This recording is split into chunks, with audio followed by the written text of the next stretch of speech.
Today's session is about game development, and if you're interested in game development and everything, you might find this session useful. It's about a shooting range. We are going to create a shooting range from scratch with dynamic targets. That's going to be spawning, and you're going to use a FPS controller, which is, as you can see, you can see those controllers in first-person shooting game like Call of Duty and Counter-Strike. So Unreal has the default template for you to just import it in your project, so you don't have to set that up. But we will be setting up how the shooting range works and how you are adding score to your system and creating the dynamic targets and everything. So without further ado, let's open our Unreal Engine. So for this course, we might need a model, FPX model in to download. So basically, it's a target. So this is the model that I'm using. So everyone can just go to this link and download this. I'm just going to import that model from the link. So once you drag and drop, it's going to give you this whole bunch of details that you need to. It doesn't like need to know beforehand, so you can just go and click import on, and the model and the material will be imported. So if you double click this, it's just the target model that we are using. It's just a hollow target model. If you drag and drop here, it create this huge target model, and you can scale it.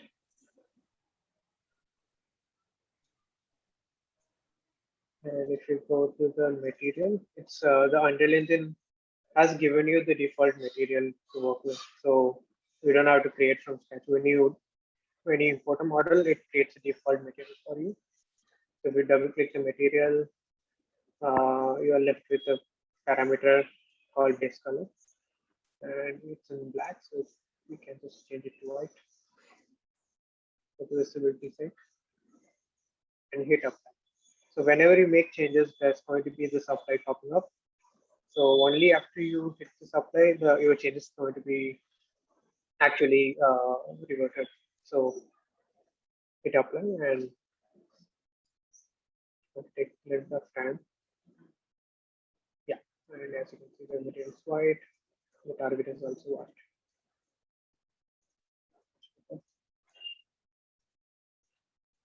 I'm just going to delete this just now. So if you have imported a first-person template, when you actually create a project, it's going to. I'm just going to show how it's going to launch, and I'm just going to create another instance of Unreal Engine. Hopefully, it doesn't take too much time.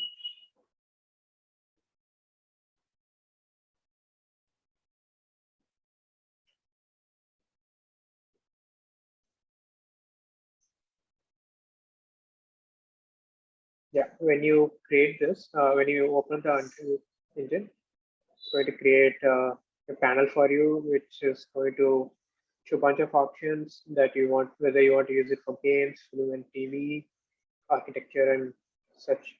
So you just have to select games, click next, and you will be left with a bunch of templates. So I'm using the first person template. There are other bunch of templates which is like a twin stick shooter, flying, and third person camera. You might already know the third cam from other games. So just select first person and click next to create your project. Since I've already done that, I have the first person template imported, and when I click play, oops, got this.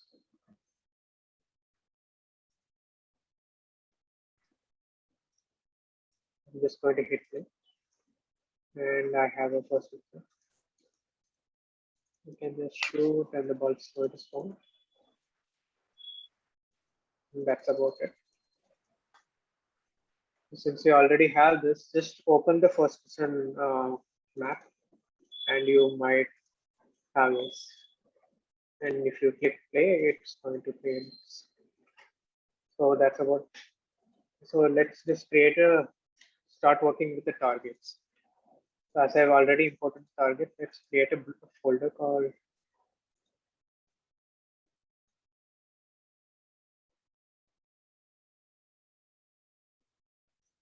create a folder. Let's name it blueprints. Let's create a blueprint class. And when you create a blueprint class, there's going to be a bunch of options here. Actor, pawn, character, player controller. The one that you want is actor. So I've already shown you how first person works. The first person is basically the player controller, since you control that using keyboard and mouse. So in this case, our shooting targets is going to be an actor. It's just going to be placed in the world and not being controlled by any input keys. So let's just create an actor. It's called it.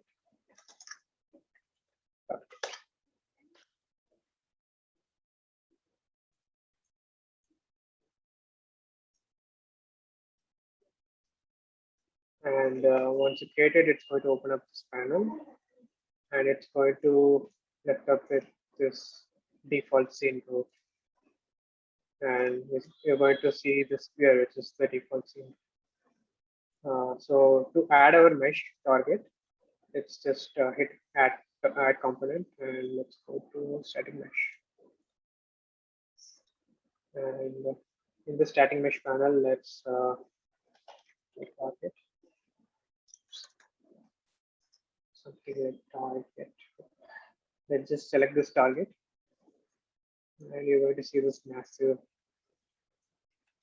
target.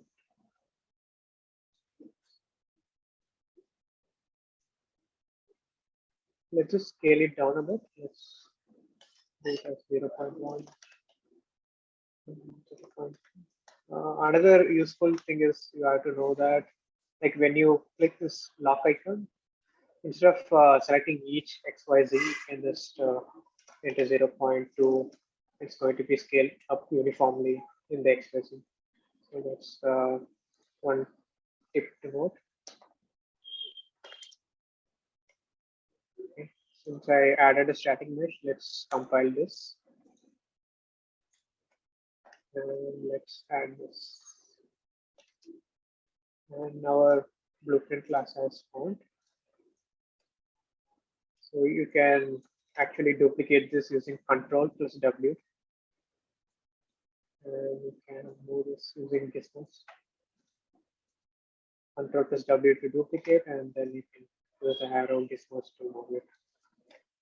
So I'm just understanding that you are already familiar with the gizmos and the basic layout of Unreal Engine. So this is going to be a little intermediate. So now we have created blueprints. If you play this, it's not going to do anything. It's just going to be there as a static because we just added a static mesh. All right. So typically in a shooting range, this gets spawned like basically this rotates and just going to spawn like this, and when you shoot it, it's going to go down. So you have to create this function. So let's open the target. Event graph. There's going to be a bunch of events: event begin play, active before, last tick. We're not going to use anything. Just we're going to just in the event begin play. You just have to keep it, and the rest you can just delete. Compile it. So the event begin play. And add a timeline component.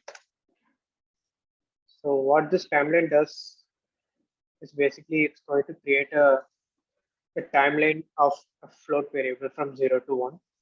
So with that timeline, we can just animate this this object, the static object, from rotating from down 90 degrees to 0 in the y-axis. Sorry, x-axis.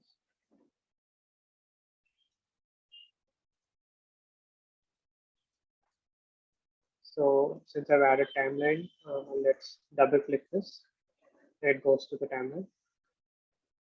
And we have created a float variable already.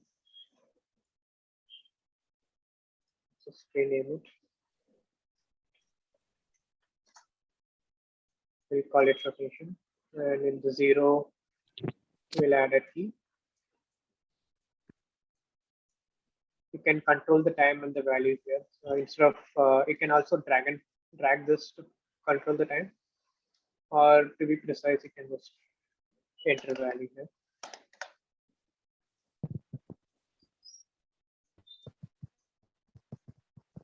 So 0 and 1, I'm just going to add another one. So it's just linearly going to rotate it along the x-axis. Let's compile this. So instead of play, we can just use play from start. And in the update, we're just going to use the static mesh and add a rotation. So drag and drop the static mesh from the component section. And if you drag and drop, there isn't going to be an arrow. And in this, you can just add world rotation. So when you add the world rotation, it's going to create a quaternion. Quaternion is actually the rotation of XYZ. So you can just right click on this and split structure. If you do that, you're going to get XYZ as a separate component. And you can just add this float rotation to this. And you need to drag this update to the add world rotation. So what is going to do this is it's going to update every frame from 0 to 1, the keyframe. It's going to interpolate this rotation variable to the world rotation. Let's see.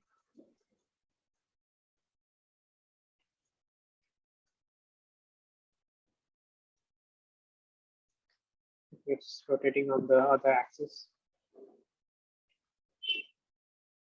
Right. It does that because the model that I imported is using another orientation as its XYZ. So let's just add a root component. So we can just rotate the root instead of the static mesh. So let's add a scene. Let's call it root.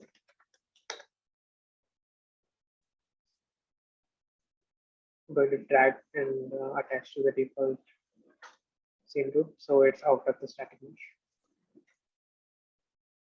Just put it on the bottom of the target. So when you rotate it, it rotates from the bottom, not from the center. And then you can drag and drop the static mesh under them. So now if you rotate it, this.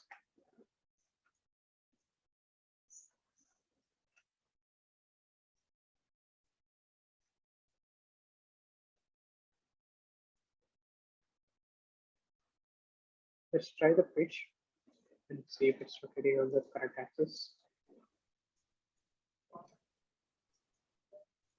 First, we have to rotate it on the downside. We compile it. After you compile it, it's going to. Satha participants. Yeah.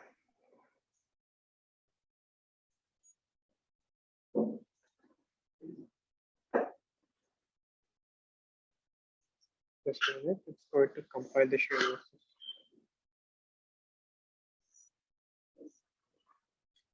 Now it's rotating on the correct axis.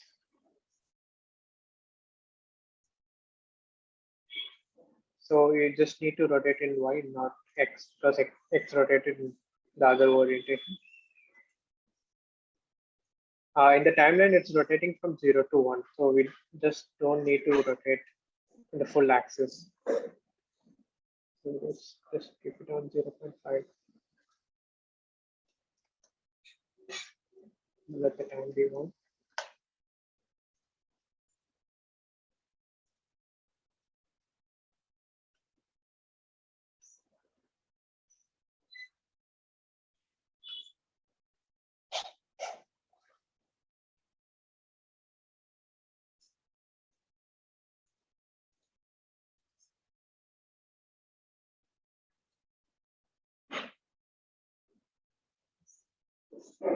more or less correct rotation. You just have to, you can fix the rotation later, but right now it works.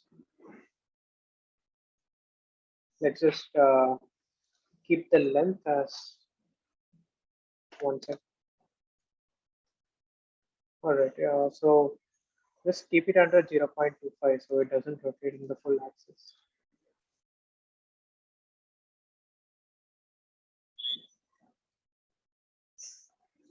And I think 10 shrink it.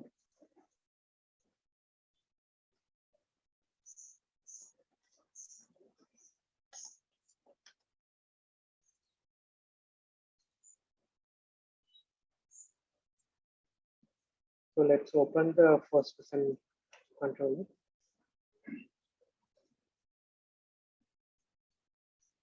So we have a bunch of options here,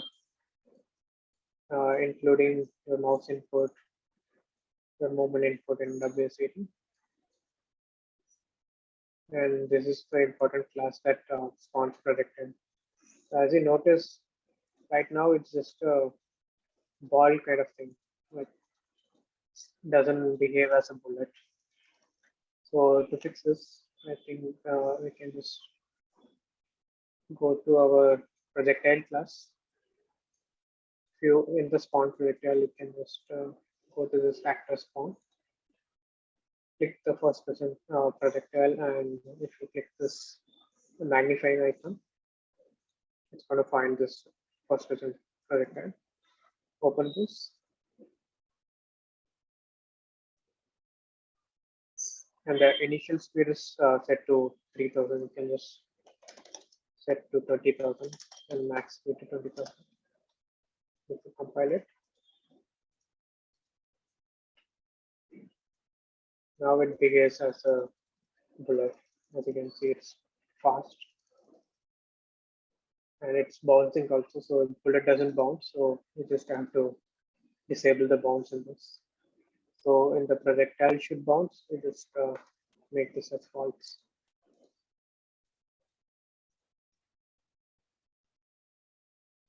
And now, yeah, it's more or less like bullet.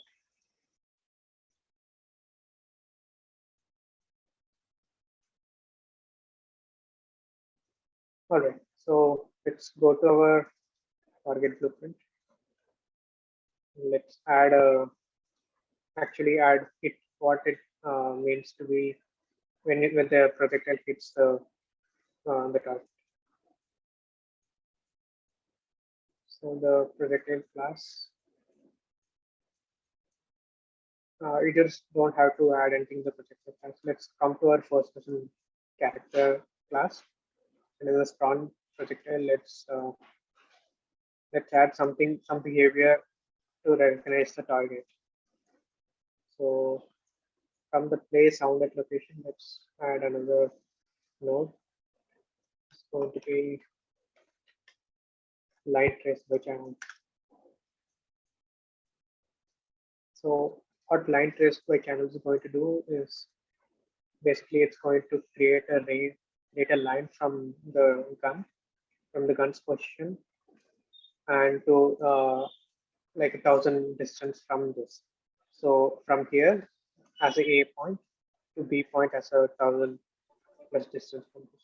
So it goes as a straight line, and that can behave as a gun's crosshair kind of thing. So let's add line trace to channel. Gomati, sorry to interrupt. Yeah. Again, I think your mic has moved up so that we can see only your forehead. Okay, you mean my camera? Yeah. Yes. Okay. It's fine now? No, you have to lower it down a bit.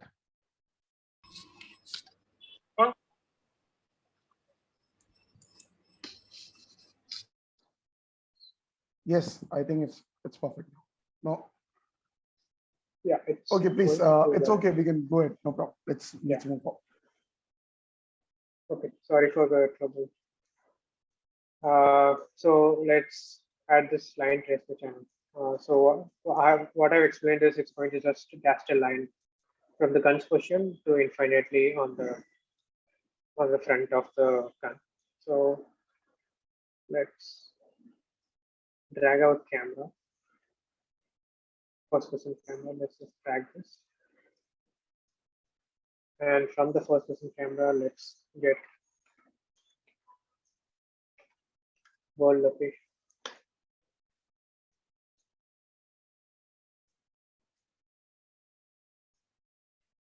Let's just connect first person camera to the target. So it's going to get the world location of the camera. So we're going to cast a ray from the camera. Let's get forward vector.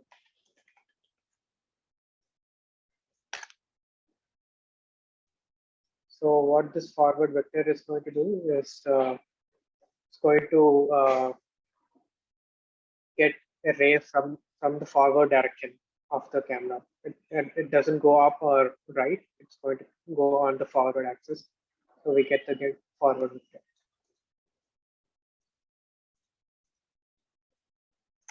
Actually, you can just drag from the first one camera and get forward vector. So in the transformation, you can just directly get the forward vector from the target instead of the rotation.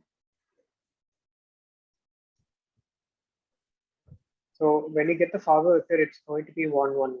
So you just have to infinitely extend it, or at least 1,000-meter radius. So let's get the return value and multiply it by a float value. So it should go around 1,000, let's say 10,000 meters.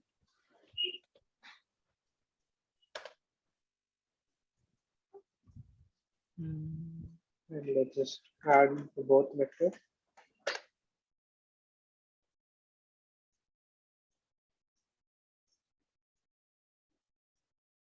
And do this in the end. So get world location is going to be the start. And the one that we added using world location and the forward vector is going to be on the end.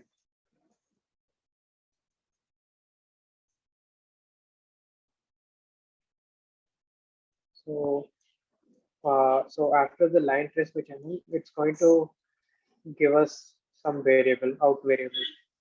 So out variable is the object that you should. So if you right click this and you can split the structure, split it, it's going to give us a bunch of options. Our hit location, our hit actor, such and such. So we might need the hit actor. So out hit actor. So what we need from the hit actor is we just cast it to the target. The target is basically our target object. So we just take the target object, cast to target. So we have two options here. One is if the cast is succeeded, and another option is if the cast failed. So if the cast failed, we are not hitting the actor, so we don't have to do anything about it. So the cast succeeded, then we just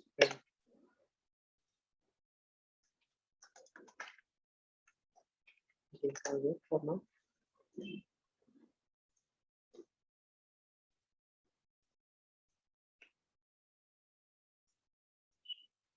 So as you can see, it's a printing hitting target on the left side of the screen.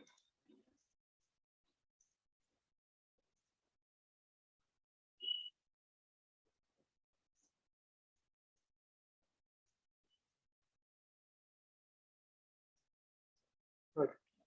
So we just delete this. And we can go into the target.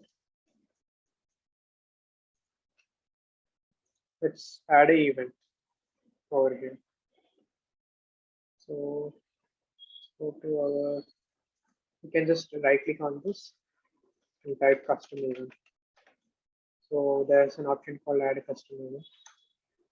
Click on this, just rename it to on here.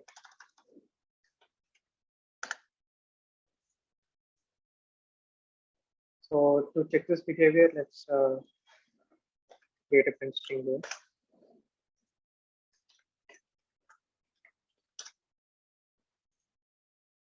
So you now created a custom event on your target. What is it going to do is it's going to line trace by channel. It's going to cast that target. So if the cast is succeeded, we're just going to call the on hit behavior from the target. Instead of doing here, this is going to be really messy if there are a bunch of other targets. So we're just going to just call on hit from this target. So if you compile this, it's going to create an error because we haven't specified any target. So when the cast succeeded, we're just going to call this target from here. This. And now the compiler is gone. Can't play. Right. Now it's actually calling that behavior from the target.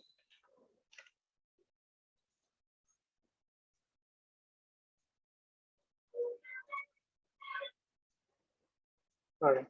So as you can see, it's creating a rotation on the start. And when it's being hit, we'll just reset the rotation back. So create another timeline. You can just copy the one from the start, even start. You can go into this and basically you can just reverse this. So from 0 to 0.5. And in the end function, time will be 0, the value will be time will be 1, and the value will be 6. Compile it.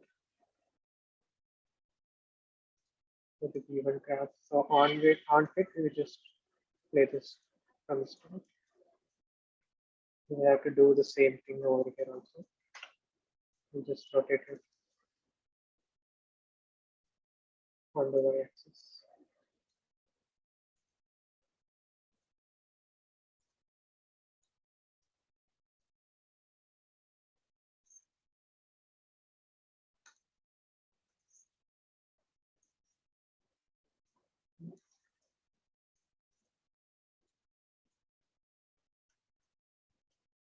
Okay.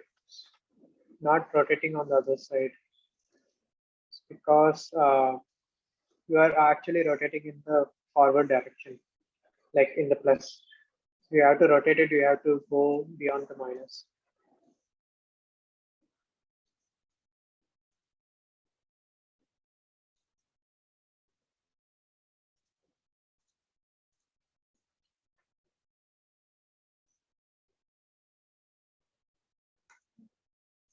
As you can see, it's rotating backwards.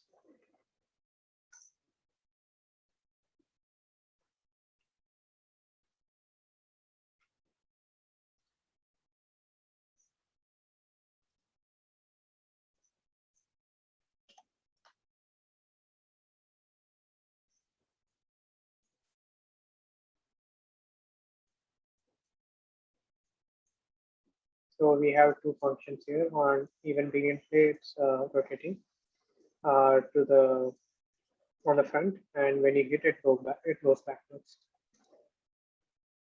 So let's add a target spawner so it doesn't. So if you duplicate this, it's all going to start on the same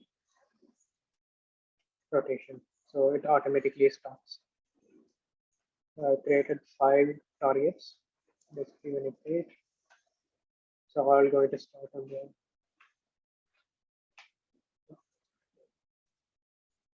So to create a randomized target, we'll create another blueprint. We'll create another blueprint actor. It's called it target spawner. Go inside that. Let's not add any component to it, but let's add a variable. It's going to be variable collection.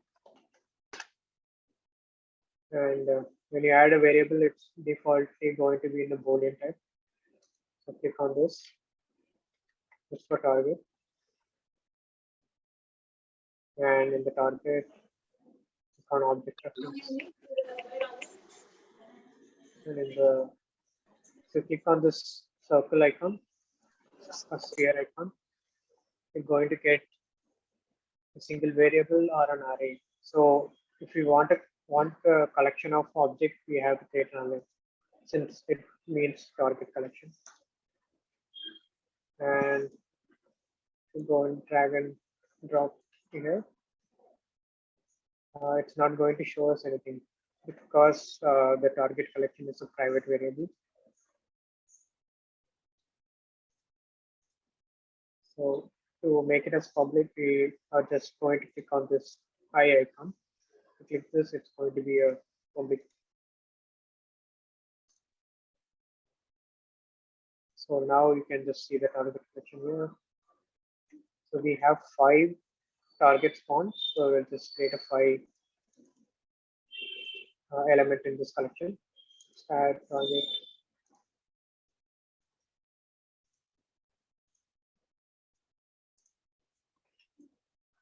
All right.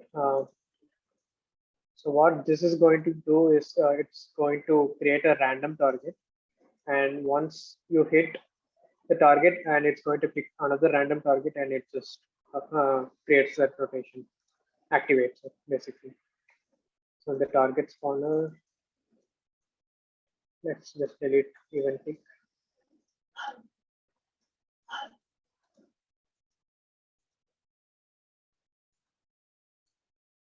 The event begin play.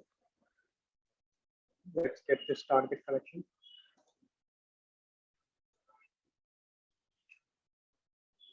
So to get a random object, just make sure you drag and drop here and make sure you have the context sensitive selected. And when you type random, it gives you a random array item and random array item from string. So just select the top one. What this is going to create is it just going to give us a random object from the collection of targets. So the blue means the object and the green means the index. Index means the 0, 1, 2, 3 element of the target and not the actual target. So let's just get this target. So the first, if it's need to be activated from the target spawner, we need to create an event in the target. So instead of event begin play, let's just target and let's just create another event. Create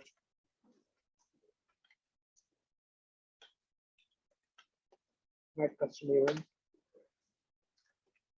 Let's create on activated. So now let's connect this into our first timeline.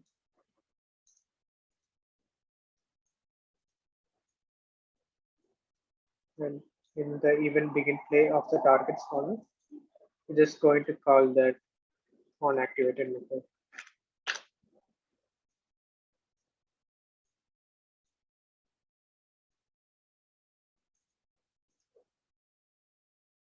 So now if you play this,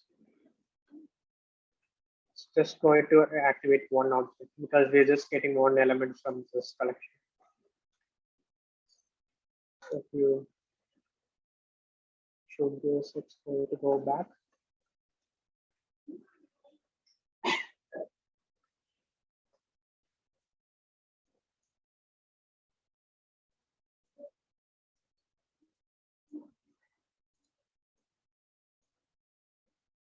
So what we want to do is on when the target is hit, we're just going to call this event again.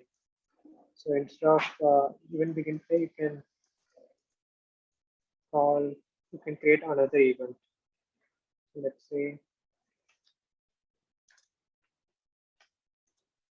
custom event. Let's call it activate. So instead of this, I'm just going to cut this, select all of this, Control X, just paste here, Control T. Let's just drag from activate target on and activate. And even begin play, let's call our own event.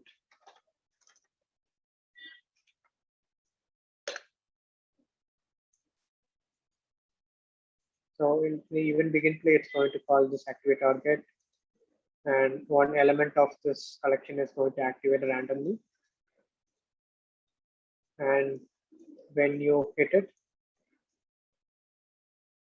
it's going to go back and it's create a delay. Let's create 2-second delay.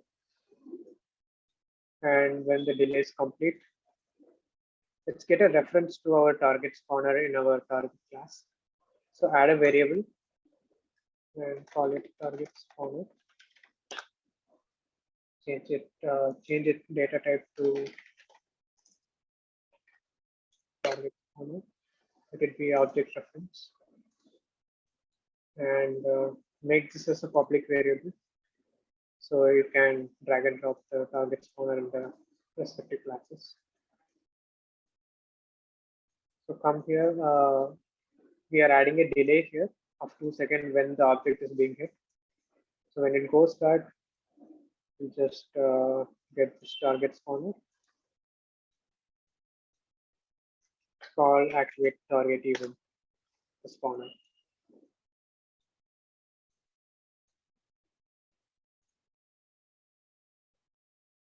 Okay. The random object is target is going to spawn. Shoot this.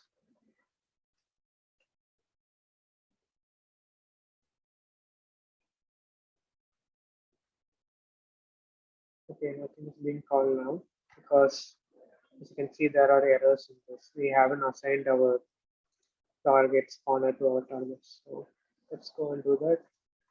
Select all the targets.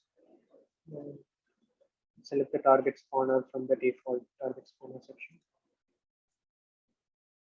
Hit play.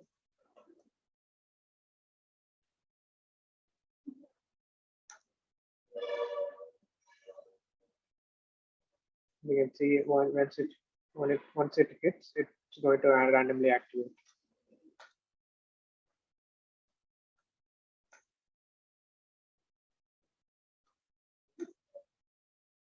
Sure, you can add a better mode than me. So I think it's a fun exercise to do that. For now, you just understood how the custom event works and how to spawn a random targets when you hit and everything. So let's stay on track. As you can see, it randomly activates, and once you hit it, again randomly activates it. So let's add a score system to this.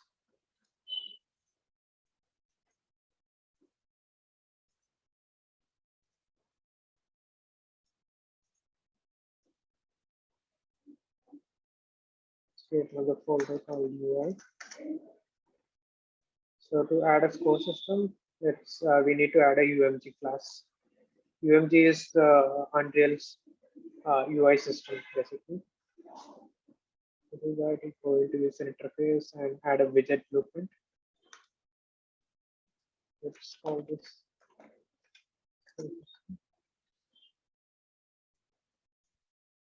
And once you open this, it's going to give you a canvas.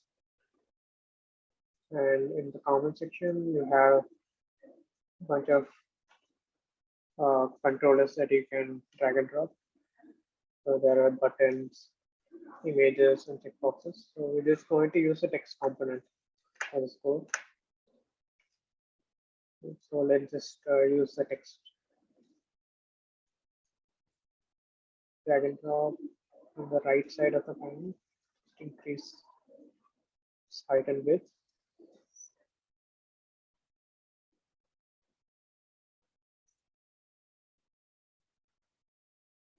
It's center aligned, and you can also increase the font size.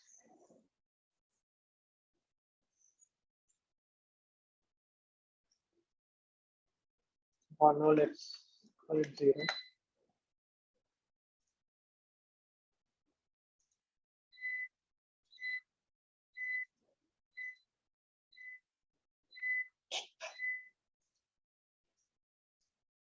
in our first person object, we need to add this UMG blueprint.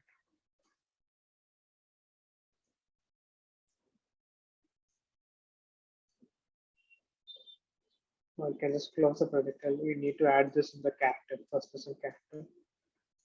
So let's find even begin to.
Let's set the widget.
Let's create a widget here.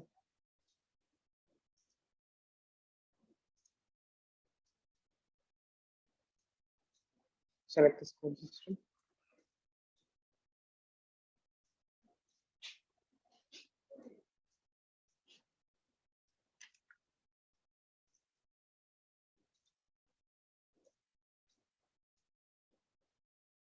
Okay, since it's self, it's going to act as a first person template over the warning.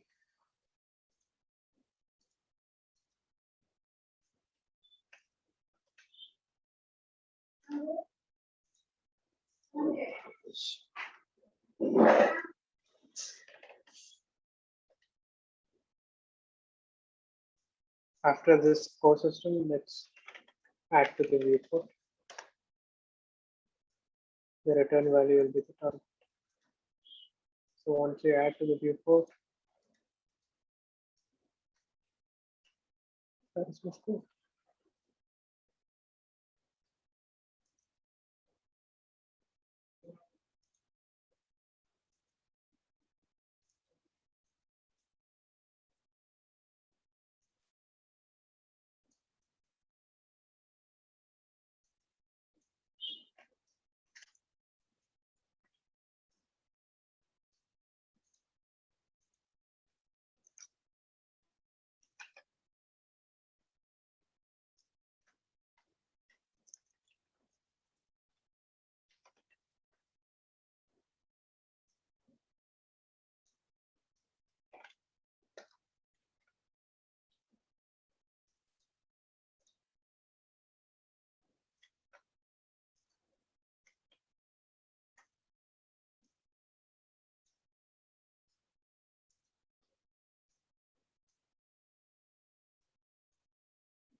Now we can see the score in this.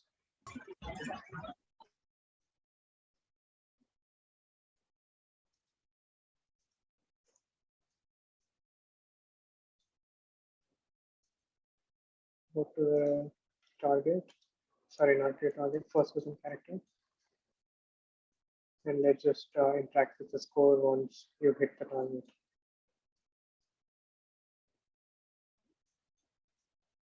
So you need to create a variable for this in order to access the variable on the on hit. So let's go to event begin play. Let's create a variable called UI. Let's go and the variable type. Let's go to score system. Object reference. Let's drag and drop the UI score. Set the score. You can use the return value to set the score here. So once it's added to the viewport, you can just set the UI score variable to this, compile this.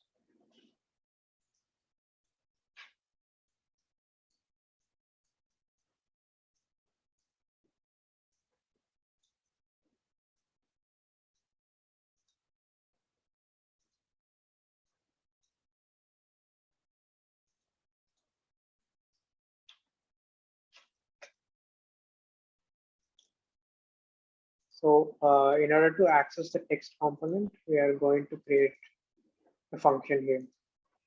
So let's just say this is going to be a score text.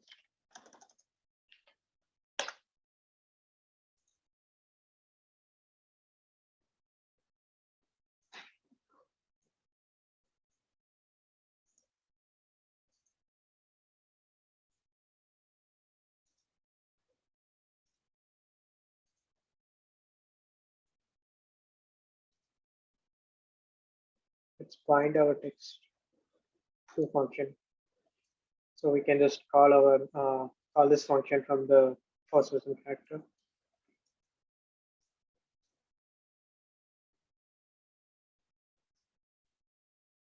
Let's rename it.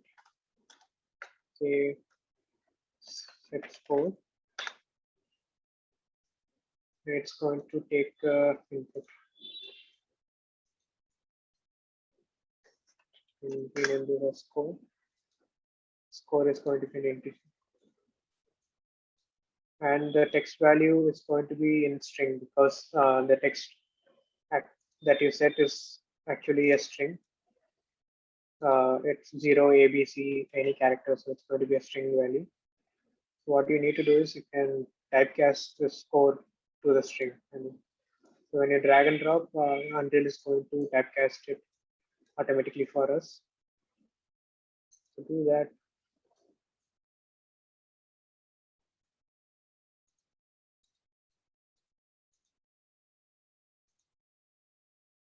I have it on here.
Now we have access to this code. Sorry for that. Just didn't know why it doesn't take the input.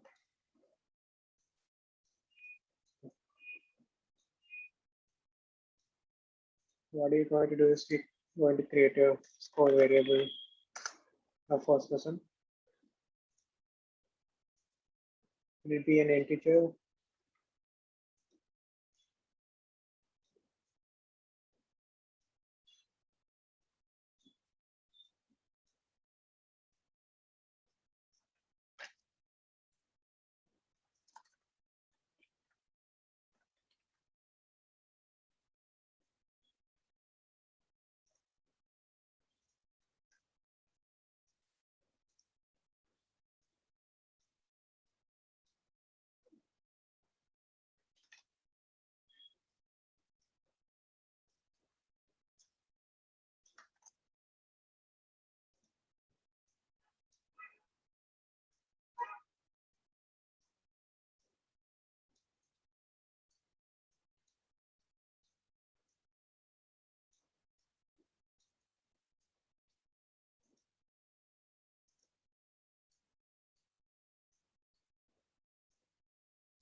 Okay, let's add a delay to the target first.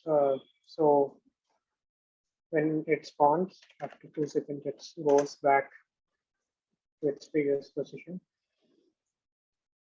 What we can do is on completed for about 2 seconds.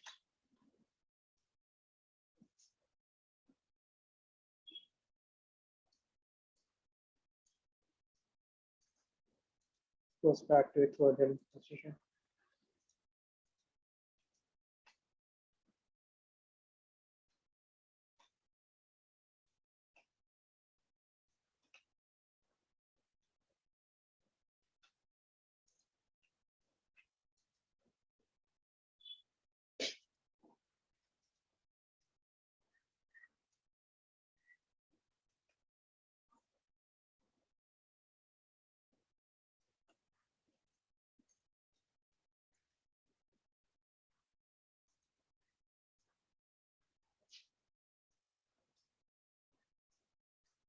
I don't understand why the UI is not giving me the option for the score text. Just a minute.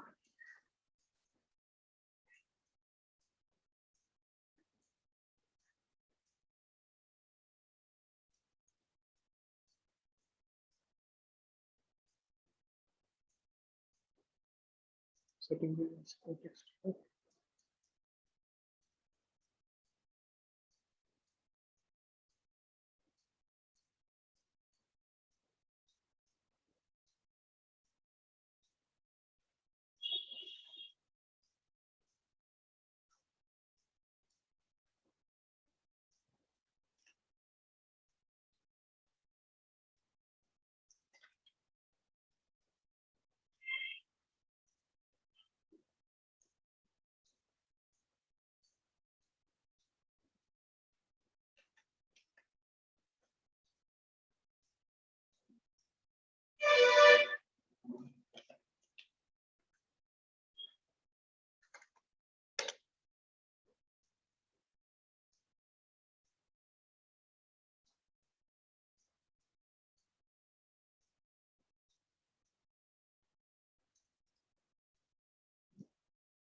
Okay. Right now, as you can see, I was doing something wrong, which is I was accessing the set score instead of set text. The difference, this is a huge mistake. And I think everyone should remember that when you set a score, the variable it's setting, uh, it's not actually setting the text. Instead of it's calling the bind function from the graph. So yeah, this is a huge confusion. Sorry for that. But once you access the set score function, you can get the score text from the UI score and typecasting from the target to score text. And you can, once you added the score and set that function, the return value should be added to the text. So now you can call the score function directly from the FPS camera. And this will add,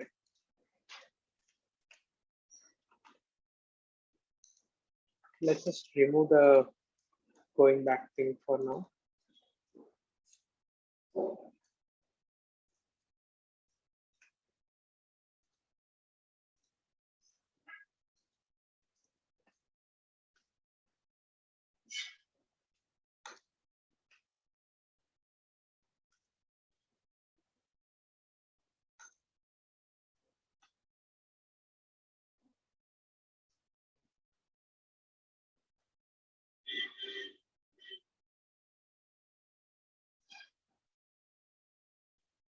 My score is not increasing because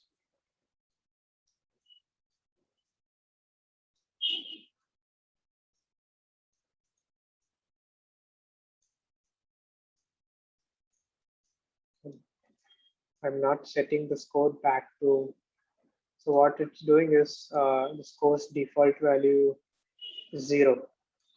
So what it's going to do is it's going to add this 0 plus 1 indefinitely, how much ever you score. So you need to add the +1 back to the score variable. So to do that, just drag and drop the score, and instead of get score, you just use set score. Drag the event pin from the +1. We just call this.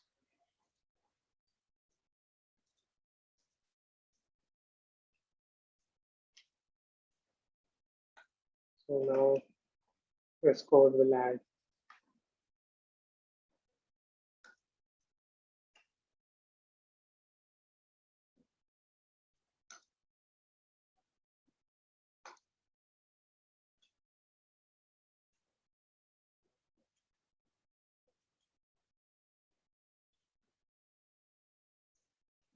So you can create a random spawning also. In this case, when one is spawned, the other will also be spawned. So that will be in a delay. So the target spawner,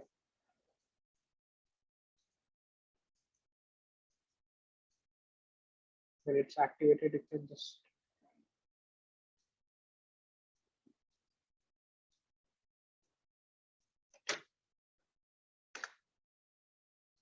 delay for 1 second, and on completed, you can just call back the activated.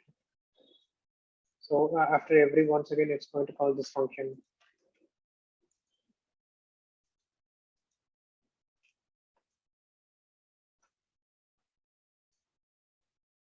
So now multiple objects spawn instead of one.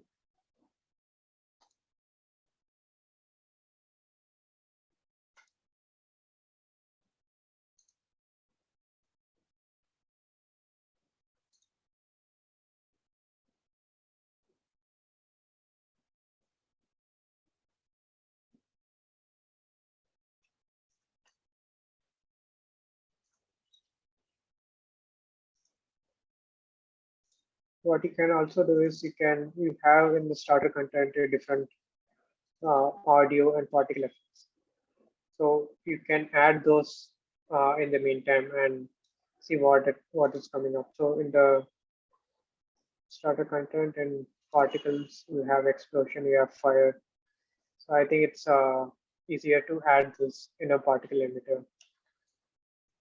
So maybe let's just add this explosion to see how it works. Then the target.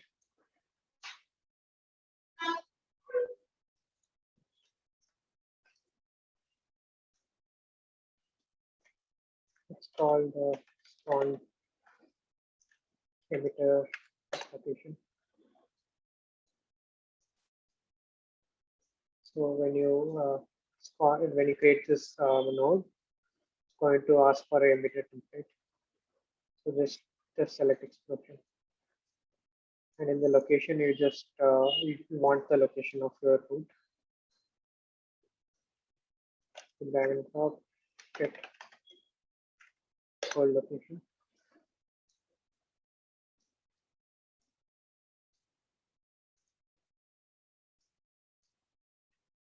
Set it to auto destroy. It's in default.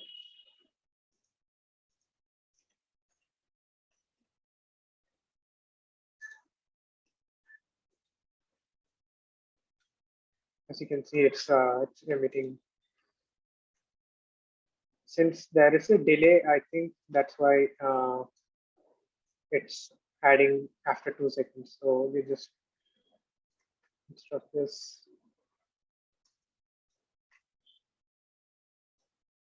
And call before the delay.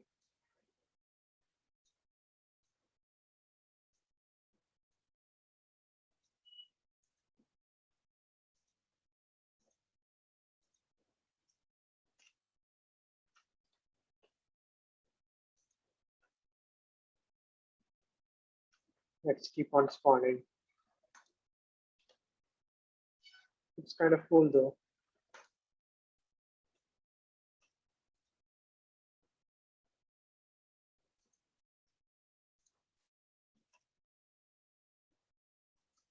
As you can see, this rotation this model is little corrupted. I was using another model. So if you have a better model, you can since the origin is placed on this, you can create a better rotation in this shooting targets.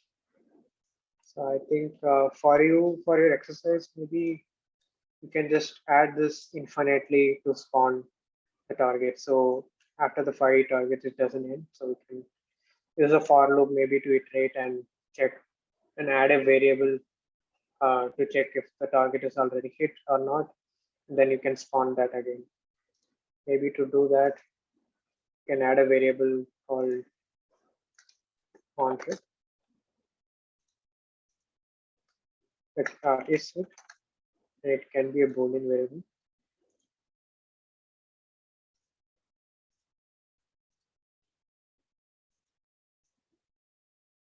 And in the target spawner, you can check for the is hit Boolean variable in the collection. And if it's not already hit, then you can just activate the target based on that.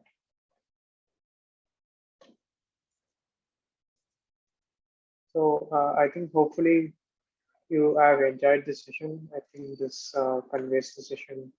Thanks to the Happiness Room and Mr. Gomati, the Unreal trainer from Happiness Room, for taking us through this game mechanic setting up. Thanks for your time and everything. Thank you so Thank you much, so Mr. much. Gomati.